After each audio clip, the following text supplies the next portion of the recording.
আমাদের স্বাধীন বাংলাদেশে দুর্নীতির বিরুদ্ধে কেউ কথা বলে না।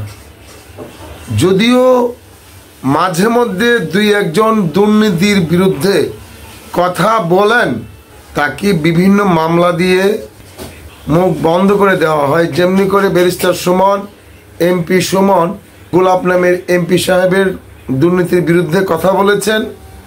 গোলাপ সাহেব সুমনের বিরুদ্ধে 500 কোটি টাকার মানহানির মামলা করে দিচ্ছে।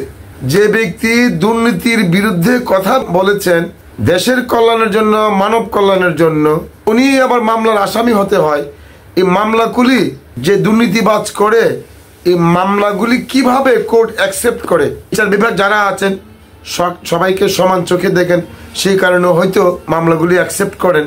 কিন্তু আমার বিষয় হচ্ছে, যারা দুর্নীতির বিরুদ্ধে, দুর্নীতি রোধে কথা বলেন, তাদেরকে সুযোগ দেওয়া উচিত। ব্যারিস্টার সুমন, তুমি দুর্নীতির বিরুদ্ধে কথা বলছো, প্রতিটা দুর্নীতির বিরুদ্ধে কথা বলে যাও। বাংলাদেশবাসী সকলে তোমার সাথে আছে।